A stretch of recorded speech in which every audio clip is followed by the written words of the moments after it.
ఈ లోకంలో పుట్టిన ప్రతి జీవి ఏదో ఒక రోజు మరణించక తప్పదు. ఇది సృష్టి కర్మ. అమిత ధనవంతుడైన కటిక పేదవాడైన చావు దగ్గర అంతా సమానమే. కాకపోతే కొంచెం ముందు వెనుక అవుతుంది అంతే. అందుకే చావంటే అందరూ అంత భయపడుతూ ఉంటారు. అయితే మరణానికి ముందు భగవంతుడు జీవికి కొన్ని సూచనలు పంపిస్తాడట. వాటి గురించి గరుడ పురాణం, శివపురాణం, భవిష్యత్ పురాణాల్లో విపులంగా వివరించబడి ఉంది. ప్రతి జీవి యొక్క ఆయుష్ ప్రమాణాలను 3 గంటలు అనేవి తప్పకుండా ఉంటాయి. వాటిలో 7వ గంటల్లో మృత్యువు కబలిస్తుంది. ఒక వ్యక్తి ఎలా మరణించాలో, ఏ విధంగా ఎప్పుడు మృతి ఒడిలోకి చేరాలో ఆ విధాత ఎప్పుడో ఆ జీవి గర్భంలోకి ప్రవేశించినప్పుడే నిర్ణయించి ఉంచుతాడు. ఆ జీవికి మరణ సమయం ఆసన్నమైనప్పుడు కొన్ని సూచనలను ఆ భగవంతుడు పంపిస్తాడు. ఒక వ్యక్తి మరణానికి దగ్గర అయినప్పుడు అతడి కలలోకి చనిపోయిన పూర్వీకులు పదే పదే కనబడుతూ ఉంటారట. అతడికి ఎక్కువగా నల్లటి వస్తువులు కనిపిస్తూ ఉంటాయట. ఎడమ చేయి ఒక్కసారి ఉన్నట్లుండి బిగుసుకుపోతూ ఉంటుందట. దంతాల నుండి చిన్నగా చీము కారడం మొదలవుతుందట. చనిపోవడానికి కొద్ది రోజుల ముందు కాకి ఆ వ్యక్తి మీదకు వెళ్ళటం కానీ లేదా అతన్ని తన్నటం కానీ చేస్తుందట.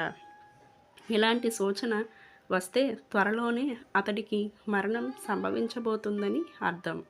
మరణానికి దగ్గర అయినప్పుడు ఆ వ్యక్తి యొక్క ప్రతిబింబం నూనెలో కానీ అతనిలో కానీ సరిగ్గా కనిపించకుండా అస్పష్టంగా కనిపిస్తుందట. చనిపోవడానికి 2 నెలల ముందు అతని శరీరం లేత పసుపు రంగులోకి మారిపోతుందట. మరణ గడియలు సమీపిస్తున్న కొద్దీ ఆ వ్యక్తిలో భయం అనేది ఆవహిస్తుందట. అతని చుట్టూ ఏదో జరుగుతున్నట్లు, ఎవరో అతన్ని గమనిస్తున్నట్లు, పైనుండి ఎవరో పిలుస్తున్నట్లు అనిపిస్తుందట. తన భార్య, పిల్లలు, తోబుట్టువులను అందరినీ పదే పదే చూడాలని అనిపిస్తుందట. అదేవిధంగా తాను ఇప్పటి వరకు చేసిన పాపపుణ్యాలు తాలూకా జ్ఞాపకాలన్నీ కళ్ళ ముందు మెదులుతాయట.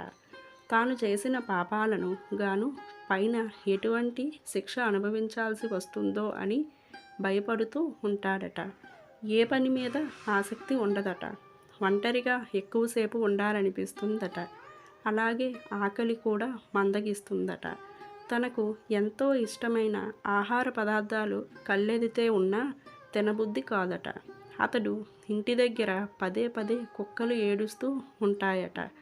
మృత్యుగడియలు సమీపించగానే ఆ జీవు చుట్టూ ఒక పెద్ద కాంతి వలయం ఏర్పడుతుందట. దానిలో నుండి 2 నల్లటి వ్యక్తులు బయటకు వచ్చి అతడి పక్కనే నిలబడి ఉంటారట. అయితే ఆ వ్యక్తి వారిని చూసినా కూడా ఆ విషయాన్ని బయటకు చెప్పలేడట. అయితే యోగులు, మునులు, సిద్ధులకు తనకు మరణం ఎప్పుడు సంభవించబోతుందో ముందే తెలిసిపోతుందట. దానికి తగ్గట్టుగానే వారు ఈ భూమి మీద తమ పనులను పూర్తి చేసుకొని అంతకాలం సమీపించగానే వారే సమాహితమై తమ దేహాన్ని విడిస్తారట. ఈ వీడియో మీకు నచ్చినట్లయితే లైక్, షేర్, కామెంట్, సబ్స్క్రైబ్ చేసుకోవడం మాత్రం మర్చిపోకండి ఫ్రెండ్స్.